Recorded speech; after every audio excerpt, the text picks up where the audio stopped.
Soyez donc bénis dans le monde entier. Nous sommes donc dans notre académie biblique, l'école apostolique et prophétique. Et donc c'est le cours numéro 2. N'hésitez pas d'aller sur touchchannel.org pour prendre toutes les informations. Si vous voulez aussi vous inscrire donc, à notre académie biblique qui a lieu tous les lundis à 20h.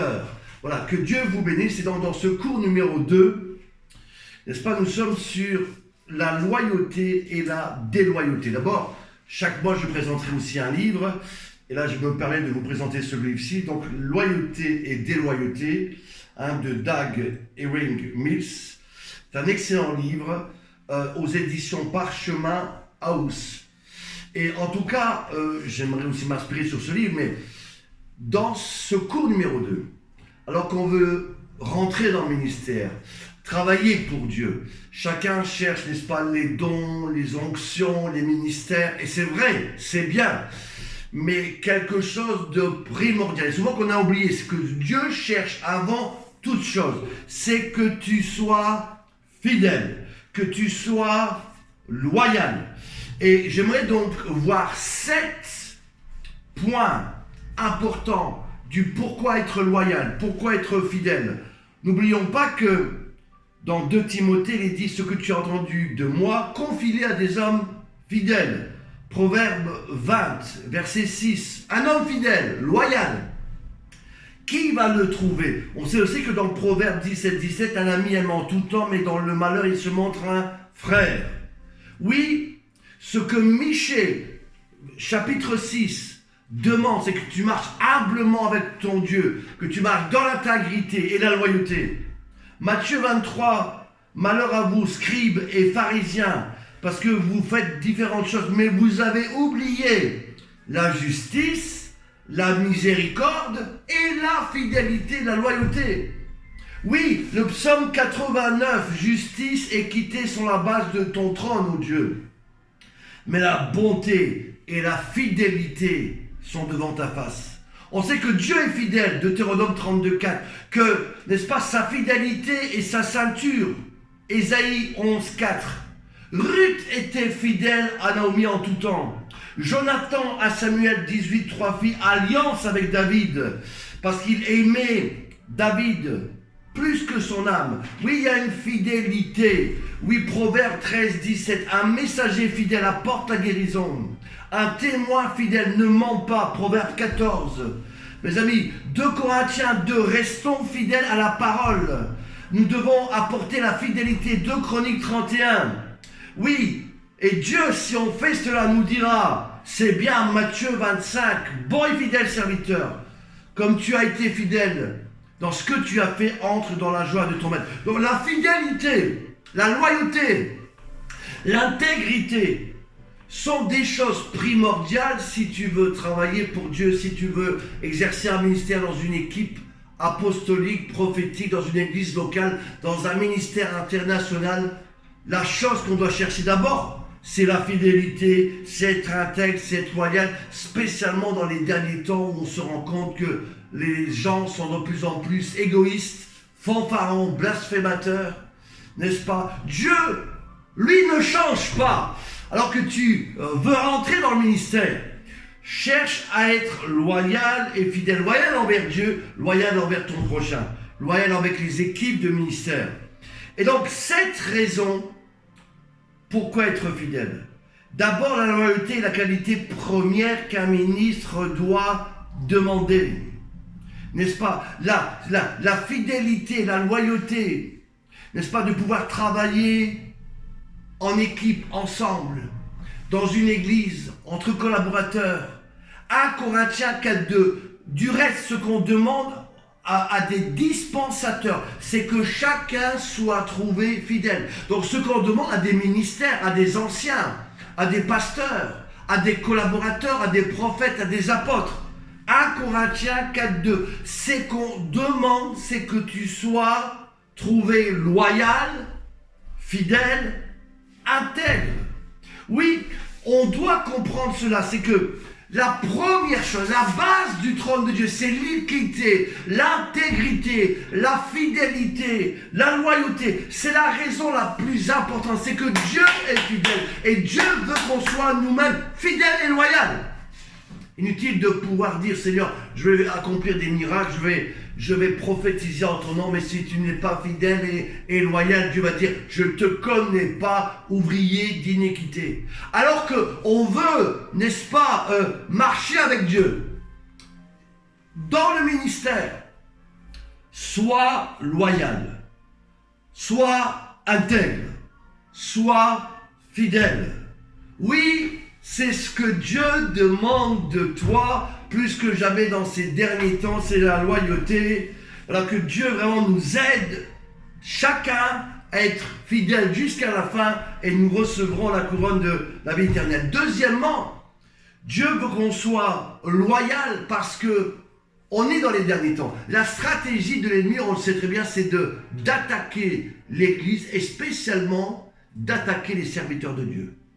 Moi qui ai créé différentes équipes de ministères apostoliques depuis plus de 35 ans que je suis dans le ministère, j'ai vu tellement d'attaques. Et j'ai remarqué que les attaques principales souvent viennent de proches collaborateurs ou des gens qui sont parfois à côté de vous.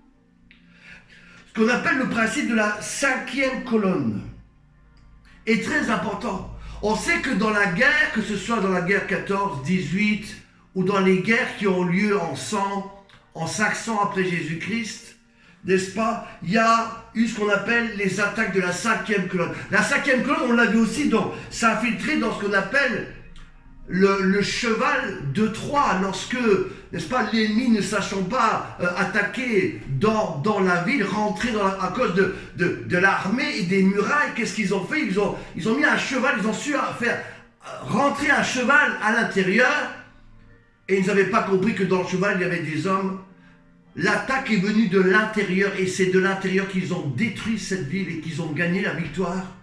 Et vous savez, parfois le diable va tout faire s'il voit qu'il n'arrive pas à t'avoir à droite ou à gauche, il va s'attaquer à des gens proches de toi, de l'intérieur. Pour cela, plus que jamais aujourd'hui, faisons attention. Quel que soit le ministère dans lequel que Dieu t'appelle, pasteur, évangéliste, prophète, le diable, tôt ou tard, il va essayer d'attaquer tes collaborateurs proches, ta famille, tes proches, ton épouse, ton mari. C'est l'attaque de ce qu'on appelle de la 5e colonne, n'est-ce pas, du cheval de Troie. Pour cela, plus que jamais, soyons loyaux, soyons intègres, pour ne pas permettre au diable de pouvoir attaquer par l'intérieur. C'est cela que moi je conseille souvent des rencontres, en tout cas, si ce n'est pas chaque mois, chaque semaine, au moins chaque mois, tasse de café, on discute, on parle ensemble avec les collaborateurs pour qu'il n'y ait pas une porte ouverte, un accès au diable. S'il y a un problème, qu'on le résout ensemble, mais ne laissons pas le diable s'infiltrer par toutes sortes de pensées négatives qui, tôt ou tard, pourraient détruire, mes amis. Parce que si une maison est divisée contre elle-même, comment peut-elle subsister? C'est pour cela que le diable va tout faire pour attaquer le pasteur principal, le ministère principal et ses collaborateurs, pour essayer de détruire, n'est-ce pas, l'œuvre, n'est-ce pas, de Dieu. Faisons très attention. Oui, Proverbe 41 dit que même l'ami sur qui je comptais et qui partageait mon pain a levé le talon sur moi, contre moi. C'est ce qu'on appelle les attaques de Judas qui sont à table avec nous. Les amis, devenons de plus en plus loyaux, intègres, parce que sinon on risque d'être attaqué de l'intérieur. C'est pour ça que la loyauté, plus que jamais, est primordiale et capitale. Soyons loyaux, soyons intègres. Troisième raison pour être loyal, c'est que la loyauté, souvent, lorsque quelqu'un réconforte l'ambiance d'amour, l'ambiance d'unité. Lorsqu'on sait que les gens sont loyaux, intègres, l'unité est plus forte, l'amour est plus forte. Afin que l'amour remplisse l'Église. À tous, ceux-ci connaîtront que vous êtes mes disciples si vous avez de l'amour les uns pour les autres. Devrais-je dire si vous êtes loyaux les uns envers les autres, on reconnaîtra que vous êtes disciples de Dieu. Oui, afin que, n'est-ce pas, nous puissions nous diriger ensemble dans la loyauté, dans l'amour, dans l'unité. Oui, la troisième raison, c'est pour que l'amour grandisse, l'unité grandisse. La loyauté est indispensable. Parce que si on n'est pas loyal, comment on peut rester unis? Si on voit des gens qui mentent, qui trichent, qui volent. La loyauté est un fondement. N'est-ce pas que Dieu demande à tous ses serviteurs, tous les collaborateurs, d'être intègres et d'être loyaux. Quatrième raison, c'est que pour une équipe de ministère efficace, n'est-ce pas, pour travailler en équipe, on sait que le diable a horreur des équipes. Il veut souvent nous isoler pour qu'un pasteur soit seul. Et puis vous savez, lorsque les gens sont seuls, tôt ou tard, ils sont fatigués, ils tombent en dépression. Et puis, il y a un arrêt cardiaque. Il y a des pasteurs qui se suicident parce que justement, ils ne sont pas en équipe. La loyauté permet de rendre une équipe efficace, de rendre une équipe, n'est-ce pas, forte. En étant loyal, intègre, ça nous encourage à collaborer ensemble, de travailler ensemble. Oui, la raison numéro 4, c'est pour avoir une grande efficacité en tant qu'équipe de ministère. N'est-ce pas? S'il y a la loyauté, s'il y a l'intégrité, alors les équipes seront fortes, chacun sera dans la paix, chacun va fonctionner dans son don, dans son talent, il n'y aura pas de peur, on va s'ouvrir les uns aux autres, prier les uns pour les autres, dans la tranquillité, dans l'harmonie, dans l'amour. Oui! Sois intègre, sois loyal. Nous sommes dans l'académie biblique, l'école apostolique et prophétique. Cinquièmement, n'est-ce pas, pour que notre ministère avance, quel que soit le ministère que Dieu nous a donné, de pasteurs, d'évangélistes, de prophètes, d'équipes, d'anciens, n'est-ce pas, de collaborateurs, quel que tu sois dans la louange, dans la visite, la prière pour les malades, eh bien, des gens intègres vont faire croître le ministère, vont faire croître l'Église. Les gens vont avoir confiance. Et ça renforce l'Église et ça permet une expansion, n'est-ce pas, des églises, des équipes, des collaborateurs. Plus que jamais, mes amis. À défaut de loyauté, les réseaux se cassent, les églises se cassent, les églises se désintègrent. S'il n'y a pas de loyauté, mes amis, ça va se disloquer, ça va se diviser. Pour cela, plus que jamais, raison numéro 5, l'intégrité est indispensable pour voir la gloire de Dieu dans nos vies. Nous bénissons Dieu, mes amis. Je rappelle que loyal, intégrité, vérité sont la base, n'est-ce pas, du fondement de la maison de l'Éternel.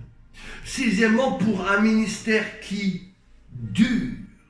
Mes amis, on sait que Jésus, lui, pendant 3 ans et demi, a exercé son ministère. Et il a tout accompli. Mais pour que nous, qui sommes sur cette terre, tant que Jésus, n'est-ce pas, n'est pas encore revenu, ou s'il tarde à revenir, le ministère c'est long. Moi, ça fait déjà 35 ans que je prêche l'évangile, que j'implante des églises, que j'organise des conventions, que je travaille avec des réseaux apostoliques et prophétiques. Et si on veut durer à long terme, sois intègre, sois fidèle. Parce que si tu n'es pas fidèle, les gens ne voudront plus s'associer avec toi, ne voudront plus collaborer avec toi. Pour cela, si tu veux durer, moi parfois je vois des gens bien commencer et mal finir, mais pourquoi? Le ministère n'est pas un sprint, c'est un marathon. Le ministère dure longtemps. S'il n'y a pas d'intégrité, tu ne pourras pas durer longtemps. J'ai vu des gens travailler avec nous pendant 1 an, ou 2 ans, ou maximum 3 ans, et puis tout à coup ils déraillent. Ils déraillent par des fautes, par des comportements inappropriés, par des actions vraiment graves, par un manque de loyauté, par un manque d'intégrité, il se trouve disqualifié. Je répète, s'il n'y a pas d'intégrité, tu ne pourras pas durer dans le ministère. Tu vas te trouver... Paul va dire, mais vous couriez bien. Pourquoi vous vous êtes arrêté en si bon chemin? Pourquoi vous bifurquez? C'est-à-dire, pourquoi vous avez pris un autre chemin? C'est plus le chemin de la vérité. C'est plus le chemin de c'est le chemin de la convoitise.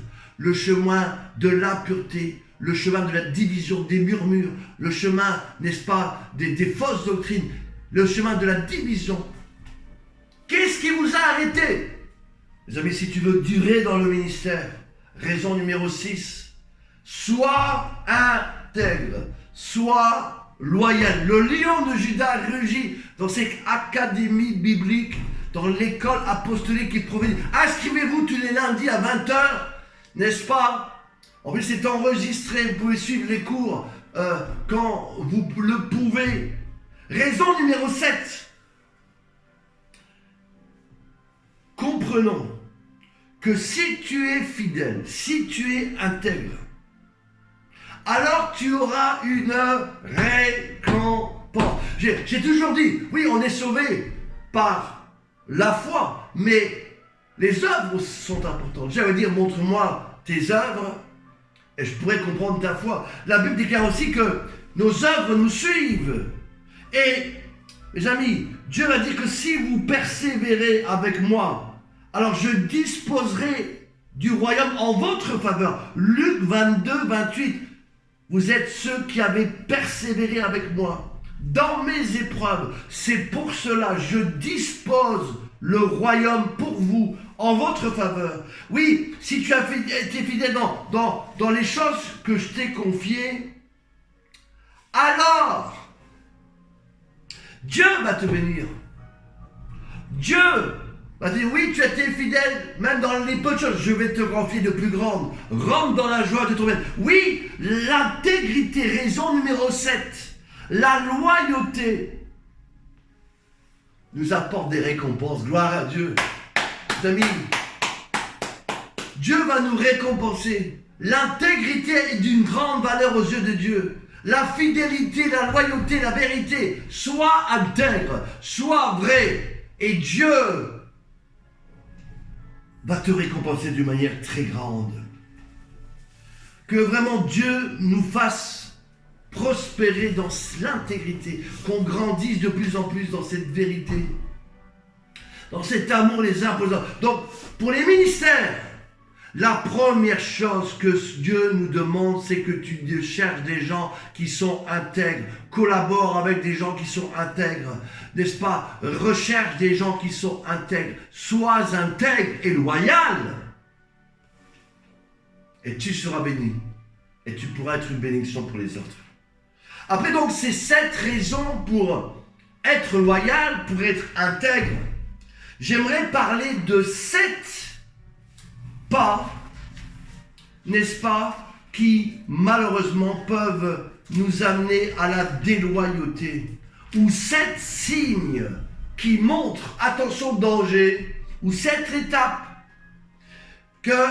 qui nous mènent, qui parcourent 7 chemins de la déloyauté. La première chose qu'on peut remarquer qui est assez claire, c'est que quelqu'un qui a un esprit trop indépendant, très souvent, c'est l'esprit d'indépendance qui ne veut pas travailler avec les autres, qui ne veut pas collaborer avec les autres, qui veut souvent être seul ou faire des choses en cachette, mène souvent à la désobéissance, à la déloyauté et à la trahison. Premièrement, un esprit trop indépendant, n'est-ce pas, nous amène, n'est-ce pas, à une déloyauté totale. Nous amène, n'est-ce pas, à faire des choses qu'on ne pouvait pas faire. N'est-ce pas? On se souvient, n'est-ce pas, comment Absalom fut tué par Joab. Et même si Absalom avait désobéi, Dieu avait dit, David à Joab, ne le tuez pas.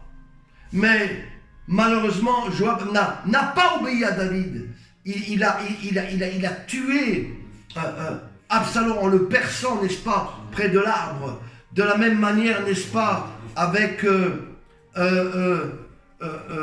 Adonijah et Joab, n'est-ce pas, qui ont été déloyaux complètement, n'est-ce pas, qui ont, par leur indépendance, à vouloir se retirer du père David. Mes amis, lorsqu'on n'obéit pas, lorsqu'on veut être indépendant, sans écouter personne, sans être redevable à personne, cela nous met, n'est-ce pas?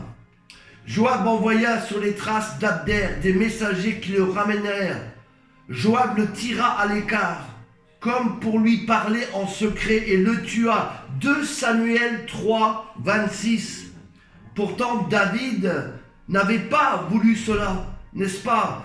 Et souvent, notre esprit d'indépendance nous amène à, n'est-ce pas, la trahison, nous amène à la déloyauté, nous amène à faire des choses que Dieu n'a jamais voulu que nous fassions. C'est pour cela que soyons très prudents. Cherchons la communion fraternelle. Cherchons des pères, des fils, des sœurs, des collaborateurs. Mes amis, les gens qui veulent toujours être seuls sont très dangereux. Tôt ou tard, ils vont vous faire des choses derrière le dos. Tôt ou tard, ils vont créer des divisions, des zizanies. Pour cela, attention. Des gens qui ont des esprits trop indépendants, comme Joab, agissent de manière indépendante, n'écoutent pas. Ils n'ont pas écouté ce que le roi David avait donné, et doucement, n'est-ce pas, en cachette, sans que David le sache, ils ont été tués, mes amis. Soyons prudents, mes amis, évitons ces gens, devrais-je dire, mettons-les à l'écart, pour ne pas que l'Église soit contaminée ou touchée par de tels esprits. La deuxième chose qu'on peut remarquer, n'est-ce pas, des gens qui peuvent arriver à être déloyaux, ce sont des gens, en fait, qui n'ont pas été encore guéris, ou qui sont complètement instables, trop émotionnels. Si on les met directement dans des postes de responsabilité, eh bien ces gens peuvent agir par sentiment ou par frustration, ou parce qu'ils ne se sentent pas aimés ou plus aimés, ou parce qu'ils se sentent quelque part rejetés, ou parce qu'on ne leur a pas dit bonjour, ou parce qu'on n'a pas prié assez pour eux. Ils vont toujours trouver des excuses. Enfin, donc le problème, c'est pas vous, c'est pas nous, c'est eux. Parce qu'ils n'ont jamais été guéris, jamais été restaurés, et ils amènent leur frustration dans l'église ou dans le ministère. Pour cela, choisissons des personnes qui ont un minimum de guérison, un minimum de loyauté. Parce que des gens trop frustrés, trop offensés par quoi que ce soit, tôt ou tard, mènent des problèmes. Que Dieu nous aide à d'abord prier pour les gens, afin qu'ils soient restaurés, libérés, avant de leur donner des responsabilités. J'avoue que parfois j'ai fait des erreurs dans le temps. Et on doit comprendre que être dans le ministère implique une solidité, un minimum. Parce que sinon l'ennemi va attaquer de toutes sortes de manières et va rapidement déstabiliser les plus faibles. C'est pour ça que la Bible déclare dans l'Ancien Testament que, n'est-ce pas, les Philistins, Amalek attaquaient Israël par derrière souvent, ceux qui traînaient à l'arrière. Soyons prudents, oui. Deuxièmement, les gens qui sont blessés ou trop facilement offensés peuvent souvent être déloyaux à un moment donné. Donc faisons attention. Troisièmement, les gens qui sont toujours passifs. C'est-à-dire que, oui, tout va bien, ils disent jamais quelque chose, ni oui, ni non, ou ils veulent jamais vraiment prendre de responsabilité, ils sont toujours assis à l'église, mais, voyez, ils veulent jamais vraiment s'engager. Faisons attention à ces personnes-là, parce que des personnes comme cela, tôt ou tard, n'est-ce pas, ce sont des membres ou des paroissiens qui ne veulent jamais participer à rien. Ils font l'œuvre avec négligence ou pas du tout. Pourtant Dieu dit, malheur à celui qui fait l'œuvre de Dieu avec négligence. Éloignez-vous de ces gens-là. Jérémie 48, 10. Les amis, la Bible déclare que ceux qui sont ni froids ni bouillants, qui sont tièdes, n'est-ce pas, je vais les vomir de ma bouche. On ne peut pas donner des responsabilités à des gens passifs, à des gens, n'est-ce pas, qui sont ni chauds ni bouillants, parce qu'ils vont tôt ou tard créer des problèmes, n'est-ce pas? Et Dieu, n'est-ce pas, vomit ces gens-là. Absalom, la Bible déclare qu'il ne parla ni en bien ni en mal de Amon.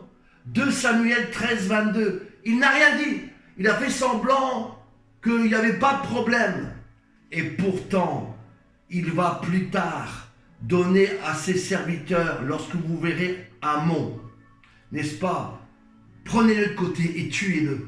Voyez-vous, ils n'ont rien dit. Ils n'ont pas montré leur mécontentement. C'est pour cela, méfiez-vous des collaborateurs soi-disant qui disent jamais rien, qu'ils n'ont jamais un mot.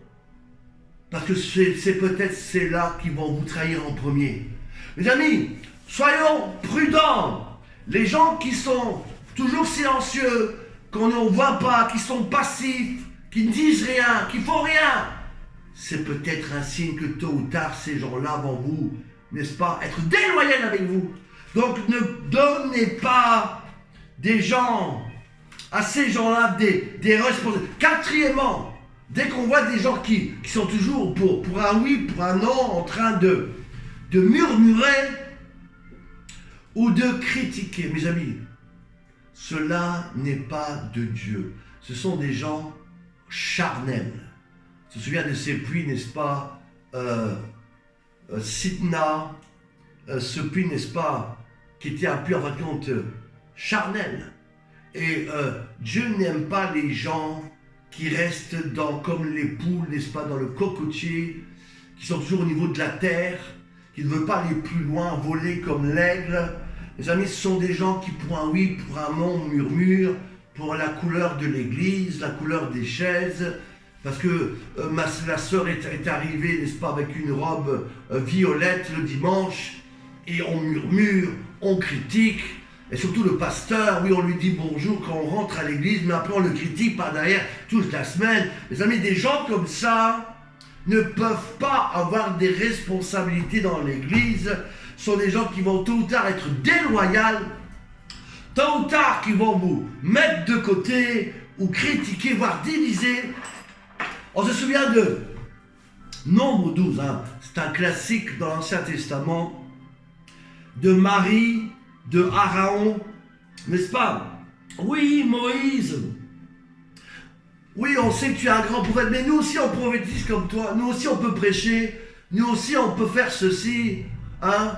Et donc Moïse, en fin de compte, pourtant il avait fait des choses extraordinaires. La Bible déclare que Aaron et Marie, pourtant même des gens de la même famille, ont commencé à murmurer contre Moïse, contre Aaron. Rendez-vous compte, même parfois dans les mêmes familles, on critique Moïse. On commence à regarder non pas ce qui va bien chez Moïse, mais ce qui ne va pas, ou chercher des failles, ou chercher des petits problèmes.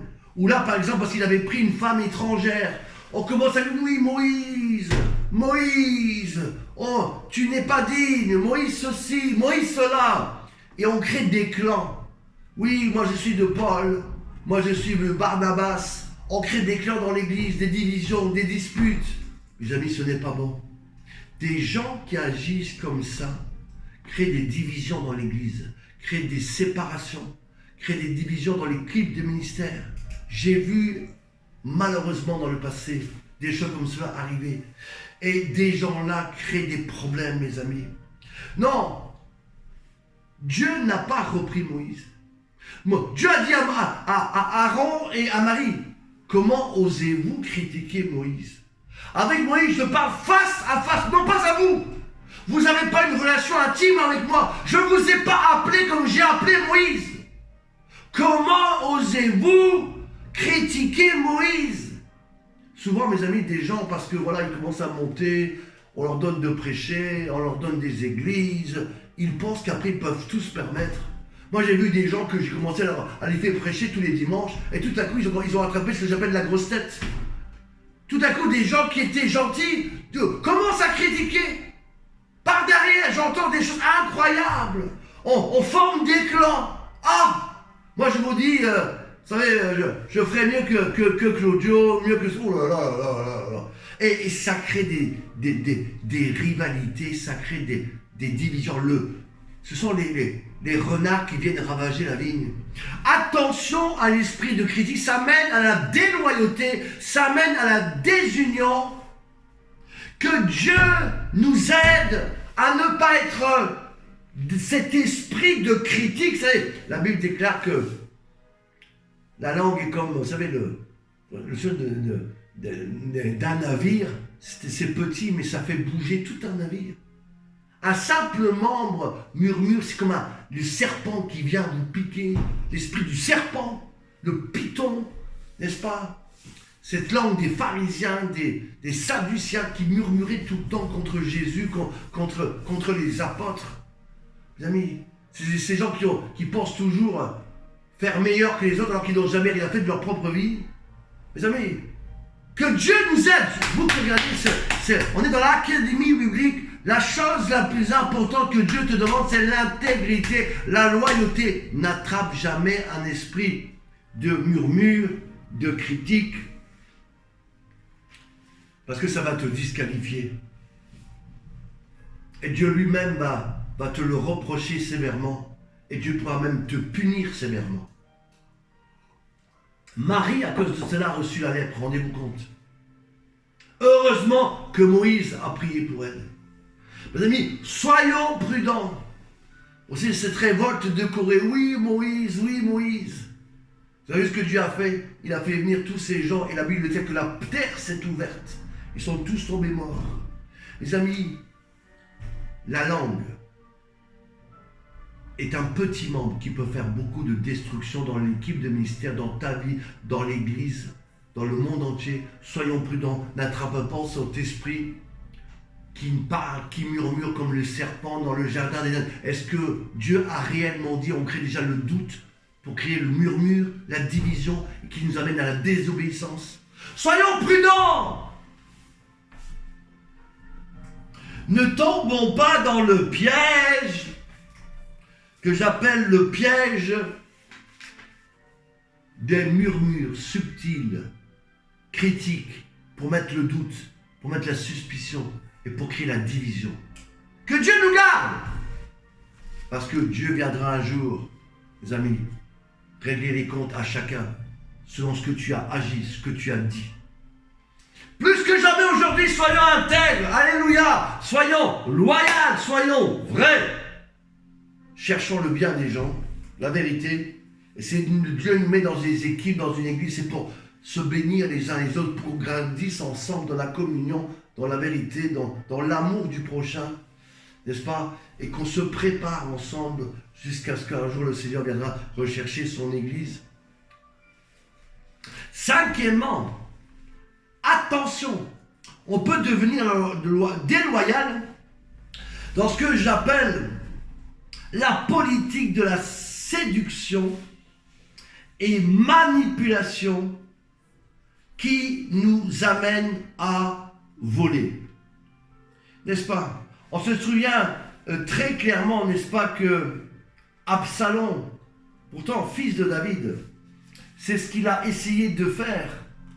N'est-ce pas? Il essayait de dire non, David n'est pas bon, moi je suis meilleur que lui, venez chez moi, n'est-ce pas? Chez moi vous serez mieux, vous serez mieux traité, je veux mieux vous considérer. Vous voyez, c'est la politique de la séduction. On essaie de séduire les uns et les autres pour essayer de casser le ministère principal, de casser l'église. C'est être déloyal, mes amis.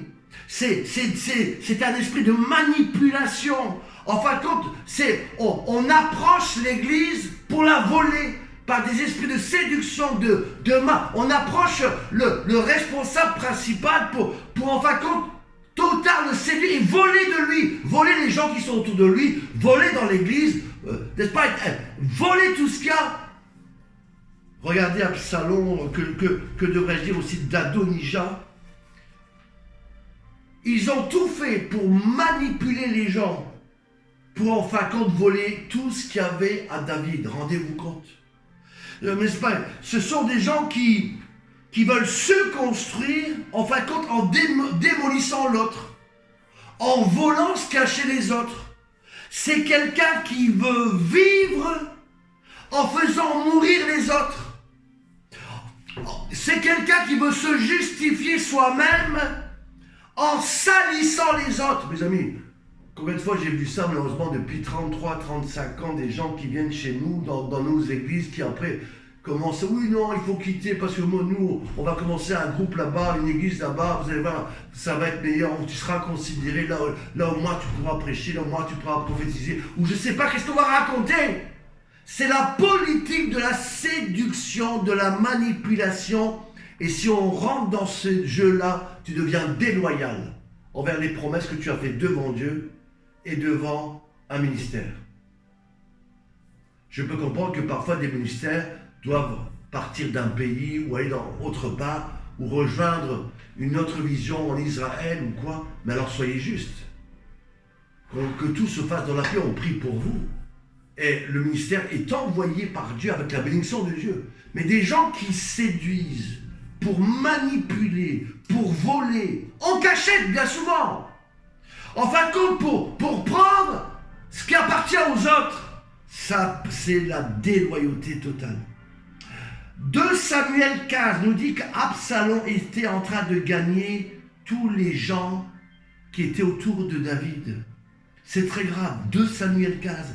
Absalom faisait tout par une politique de manipulation des cœurs, des vies, par la séduction.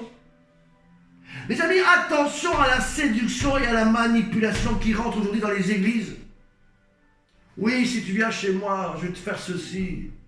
Je vais te donner le plus grand rôle de musique chez moi. Ou je vais te, je sais pas, je vais te donner de l'argent. Moi, nous, on a vu loin, il y a 2 ans, il y a un orateur qui est même venu de l'étranger, là, de Californie, pour promettre même de l'argent à des gens. Voilà, venez chez moi, on va vous donner de l'argent, on va vous donner un salaire. Rendez-vous compte.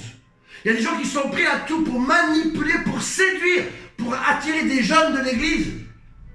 Les amis, la Bible déclare que ceux qui sèment de telles choses vont les récolter et que Dieu va les juger très sévèrement. C'est très grave.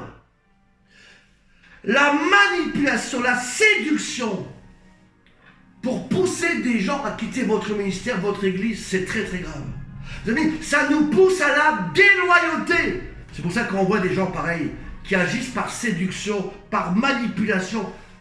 Mettons-le de côté, avertissons l'église. Attention, cet homme est un séducteur, un manipulateur. Absalom était en train de gagner le cœur des autres par toutes sortes de choses. Il les a mis à la porte de la ville. Ils font semblant, en fin de compte, de donner quelque chose, mais pour après essayer de tout te prendre. On manipule pour te voler. On s'approche de toi pour te prendre. On te séduit pour, à la fin du compte, te voler les choses précieuses qui sont autour de toi. Voler l'église ou voler les gens qui sont dans le ministère ou dans ton ministère. Que Dieu nous aide, les amis. On doit être loyal, vrai, envers Dieu et envers notre prochain. Moi, j'aime la loyauté. Les gens qui me connaissent le savent. Quand je dois dire quelque chose, je le dis en face. On doit être loyal les uns envers les autres. Mes amis, nous sommes dans l'académie biblique.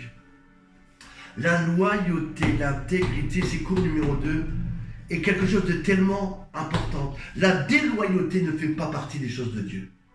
Et cinquièmement, la politique de la séduction et de la manipulation est très très grave. Je me souviens encore d'un monsieur aussi qui venait, on va dire, de l'Est de la France vers Mulhouse. Il s'était approché de nous pendant quelques mois, d'ailleurs même Étienne, notre ancien, peut vous confirmer. Il venait loger chez moi, soi-disant pour nous aider, et en fin de compte, c'était après pour voler. Rendez-vous compte. Il y a des gens qui font des choses très graves. Mes amis, ces gens-là seront jugés très sévèrement. On pense qu'ils sont bien, mais après leurs œuvres montrent qui sont très méchants. Ce sont des renards, des faux ouvriers, des loups, des faux prophètes qui viennent pour ravager la bergerie. Que Dieu vraiment nous aide à ne pas faire comme cela. Vous savez, c'est très subtil. Même un homme de Dieu peut tomber dans l'erreur. On se souvient, heureusement d'abord que cet homme savait demander pardon. D'ailleurs, la Bible déclare que David était un homme selon le cœur de Dieu. Mais on se souvient qu'il a fait une faute très grave. Pour séduire une jeune femme. Il a vu de la fenêtre, on se souvient, Bathsheba qui était très belle. La Bible déclare, 2 Samuel 11,15. Oui, il va demander qu'on place Uri au fort du combat, en première ligne, afin qu'il meure. Rendez-vous compte. La Bible déclare au verset 17, 2 Samuel 11, que Uri, le Hétien, fut tué. Oh.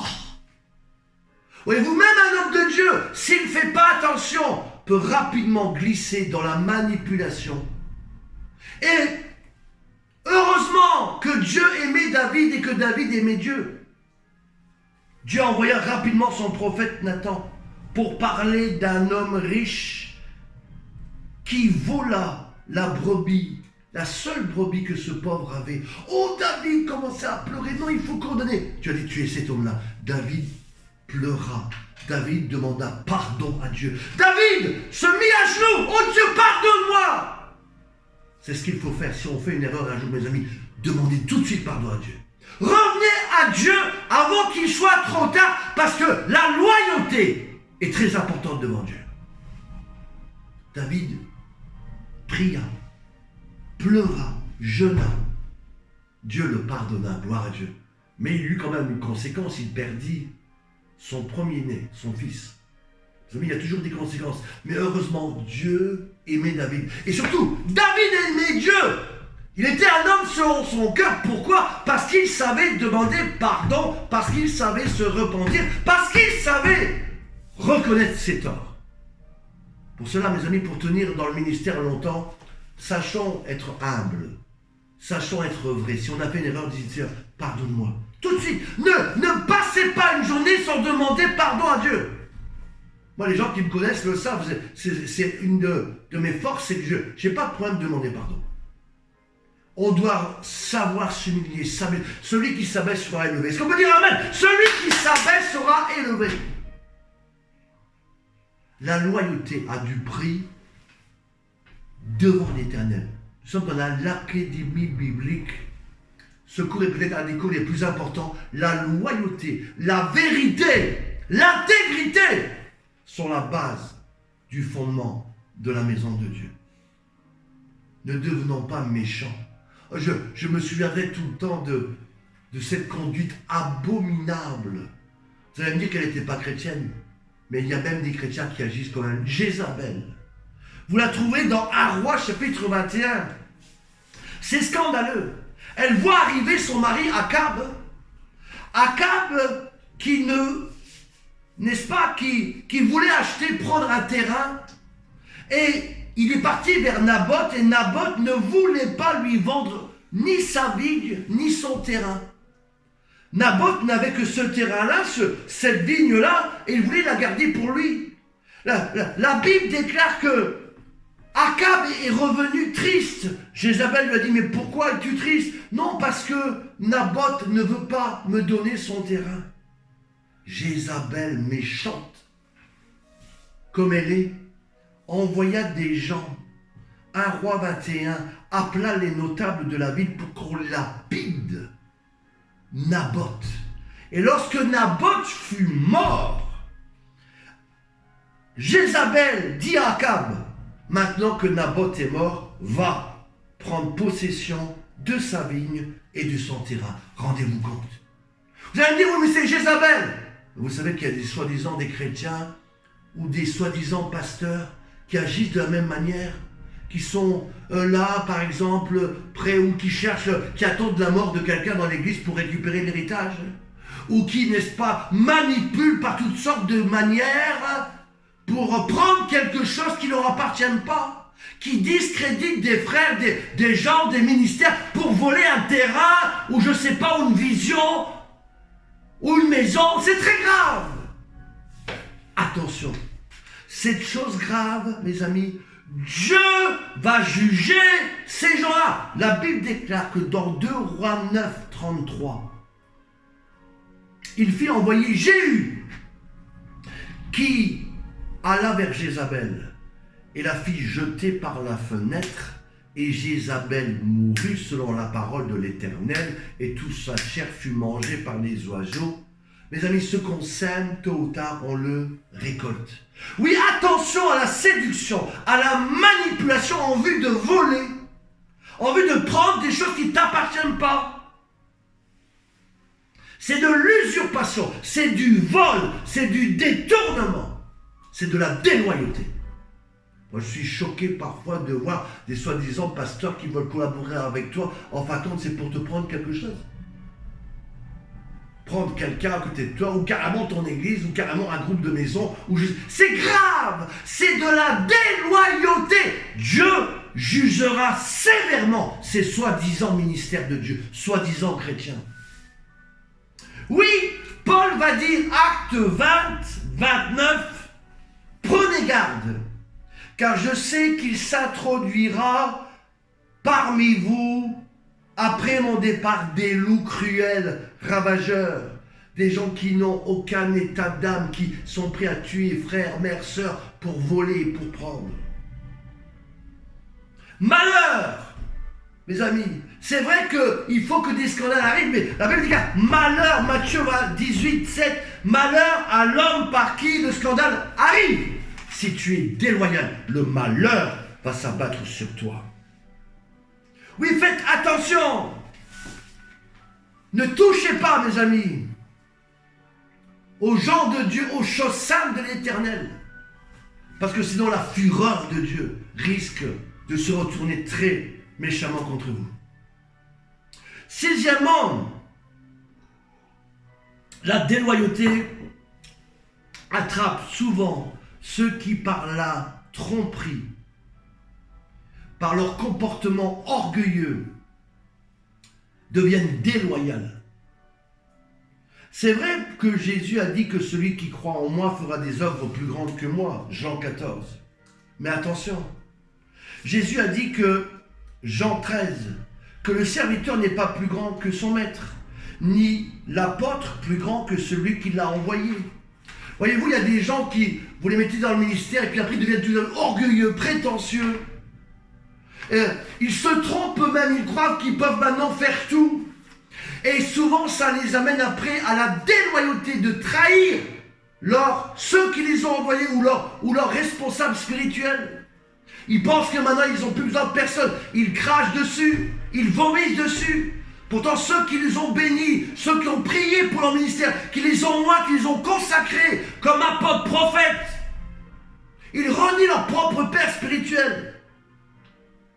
Oui, moi je suis devenu plus grand que lui. Oui, Jésus a ressuscité que 2 personnes. Oui, celui qui a tout, vous pourrez dire, moi j'en ai ressuscité 21. Moi je suis plus grand, je suis plus fort, j'ai plus besoin de toi. Faisons attention à ne pas nous tromper nous-mêmes en devenant orgueilleux. Et on sait que l'orgueil nous mène à la ruine. Le serviteur n'est pas plus grand que son maître. Jean 13, 16.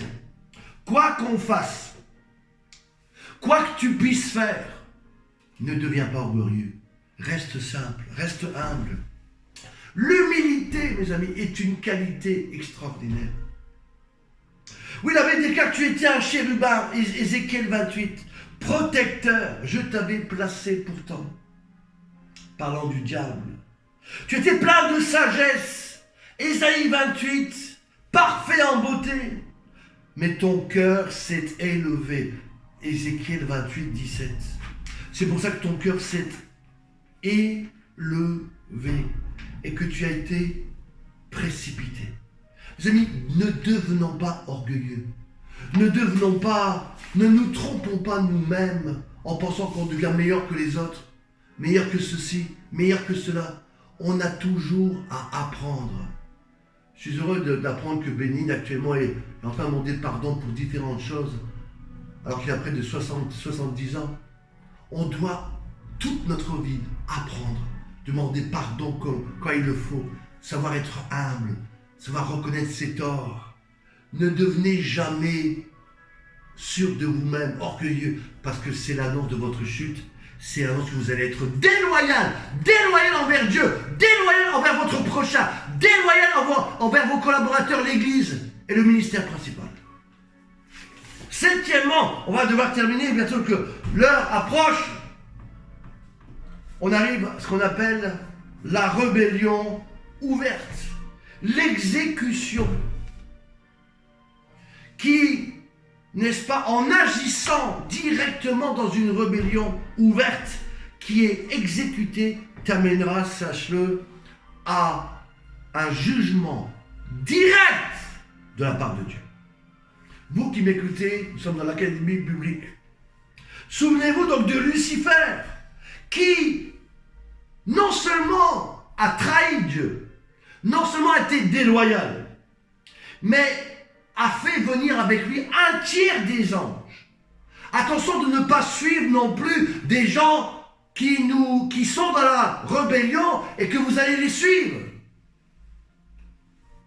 Apocalypse 12, 7. Il y eut une guerre dans le ciel entre le dragon et ses anges qui combattirent. Voyez-vous, parfois il y a des gens qui sont déloyaux, et puis il y a des gens qui les suivent. Ils ne savent même pas pourquoi, ils ne comprennent même pas dans quelle galère ils se mettent, parce que tôt ou tard, Dieu va juger tous ces gens-là. David dit, voici mon fils Absalom, qui est sorti de mes entrailles. Maintenant il cherche à me tuer, et il veut m'ôter la vie. 2 Samuel 16, 11. Quel drame! Son propre fils qui se retourne contre lui. La Bible déclare qu'on dressa pour Absalom une tente sur le toit, et Absalom alla même vers les concubines de son propre père aux yeux de tout Israël. Rendez-vous compte l'abomination, la déloyauté. Mais mes amis, Absalom fut radicalement jugé par Dieu. Ses cheveux pris dans l'arbre et son corps transpercé des lances. Dieu juge directement de telles conduites. Ne devenez jamais ni comme Lucifer, ni comme Absalom. Soyez très important, faites très attention. Mes amis, lorsqu'on regarde Judas qui trahit le Seigneur, Judas arriva, et avec lui une foule nombreuse armée d'épées. Celui, d'ailleurs, il va dire ceci, celui qui le livrait leur avait déjà donné ce signe, celui que je vais embrasser, c'est lui, saisissez-le. Rendez-vous compte, il avait préparé toute sa stratégie, il a exécuté ce qu'il y avait dans son cœur, il a agi. C'est pour cela que Dieu va le juger très sévèrement. Comprenons que la désobéissance est aussi coupable que la divination et la sorcellerie. Mes amis, être déloyal, c'est très grave devant Dieu. 1 Samuel 15, 23, Dieu juge et punit directement toutes les personnes qui vivent dans la rébellion et dans la désobéissance. Pour cela qu'il dit, tu ne laisseras point vivre la magicienne, tu les tues tout de suite. Attention non plus à ne pas prendre, comme je disais, part et suivre une rébellion. 200 hommes armés de Jérusalem avaient décidé de suivre Absalom. Oh, est-ce qu'ils comprenaient vraiment ce qu'ils faisaient? Est-ce qu'ils comprenaient les conséquences de leur acte? Est-ce qu'ils comprenaient qu'ils allaient dans le chemin de la rébellion? Je pense qu'ils ne comprenaient pas toutes les conséquences très graves qui allaient leur arriver. Moi, j'ai vu des gens suivre des rebelles. Eh bien, ils sont tous tombés dans des jugements de Dieu. Soyons très prudents. Parfois, on ne comprend même pas, on suit des aveugles. Ce sont des aveugles qui suivent des aveugles. Et les conséquences seront très graves. La déloyauté amène à des jugements terribles. Lucifer, non seulement il fut jugé, mais la Bible déclare que tous les anges avec Lucifer, lisez bien ceci, Apocalypse 12, 19. Il fut précipité le dragon, le serpent ancien, appelé le diable. Et tous ces anges furent précipités avec lui. Voyez-vous, ce texte est très clair. Non seulement Lucifer a été condamné, mais tous ceux qui ont participé à cette rébellion ont été condamnés avec lui. Que celui qui a des oreilles entende ce que l'Esprit dit aux églises et aux serviteurs de Dieu. Tous ceux qui ont participé au complot, Dieu les a jugés aussi. Proverbe 17, 15 est très clair. Celui qui aide le coupable et donc qui condamne le juste sont tous deux en abomination devant l'Éternel. Le lion de Juda rugit. Nous sommes dans l'académie biblique sur la loyauté et la déloyauté dans le cours numéro 2. Que Dieu vous bénisse. Donc, Proverbe 17, 15. Celui qui aide le coupable et donc celui qui condamne le juste sont tous les deux en abomination devant l'Éternel. 2 Samuel 18, 15. 10 gens entourèrent Absalom et le frappèrent et le firent mourir. Jugement de Dieu. Achitophel, souvenez-vous de cela, faites une étude sur lui. 2 Samuel 17, 23. Il s'étrangla. C'est ainsi qu'il mourut. Rendez-vous compte. Et alors moi, je connais malheureusement des chrétiens, j'ai entendu des histoires. Je ne peux pas divulguer cela ici, qui sont pendus dans leur chambre. Chimère, la Bible déclare que Banaja sortit, le frappa et il mourut. 1 Roi 2, 46. Mes amis, ce qu'on sème, on le récolte. Le roi Salomon envoya Benaja pour tuer Adonijah et Adonijah mourut. 1 Roi 2, verset 25. Que dire de Judas? Matthieu 27, verset 5. La Bible déclare que Judas alla se pendre. Rendez-vous compte. Oui, comme je disais, ce qu'on sème, on le récolte. La Bible déclare, ne touchez pas aux enfants de Dieu. Luc 17, 2. Il lui vaudrait mieux pour lui qu'on mit à son cou une pierre de meule autour de son cou et qu'il fût jeté dans la mer plutôt que de scandaliser, de ne pas être juste ou de trahir un des enfants de Dieu. La Bible est très claire aussi, 1 Chronique 16, 22. Psaume 105, 15. Ne touchez pas à mes oins. Je répète, ne touchez pas aux vrais serviteurs de Dieu. Ne soyez pas déloyal avec eux. Repentez-vous avant qu'il soit trop tard. Redevenez loyal, devenez intègre. Les amis, la loyauté fait partie de la maison de Dieu. L'intégrité, alléluia, oui. Lisez ce livre, Loyauté, déloyauté, je vous le conseille. Mais surtout que dans votre cœur, inscrivez loyauté, sincérité, fidélité. Car non seulement, mes amis, Dieu juge les infidèles, mais il juge les déloyaux sur toute cette terre. Oui, mais que dire de l'éternité? Non seulement Dieu va juger sur cette terre tous ceux qui sont déloyaux, mais dans l'éternité, ça sera encore plus grave. Ils seront mis de côté pour l'éternité. C'est pour cela, tant qu'on est sur cette terre, agissons bien, agissons dans la vérité, dans la lumière, dans l'intégrité, dans la loyauté. Et qu'on puisse, que vous puissiez, vous qui écoutez ce cours, alléluia, entendre Dieu nous dire qu'on sera devant lui.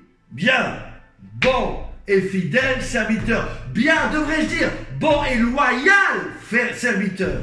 Tu as été loyal, tu as été fidèle. Alors entre dans la joie de ton maître. Te louons, te bénissons. N'est-ce pas? Que Dieu vous bénisse. Allez sur touchchannel.org. Visitez notre site touchchannel.org. Donc, c'était le cours numéro 2. Ceux qui veulent encore s'inscrire, vous pouvez. N'est-ce pas? Tout est enregistré tous les lundis à 20h. Je vous aime beaucoup. Le bishop, que Dieu vous bénisse. N'est-ce pas? Soyez intègre, soyez loyal. Shalom.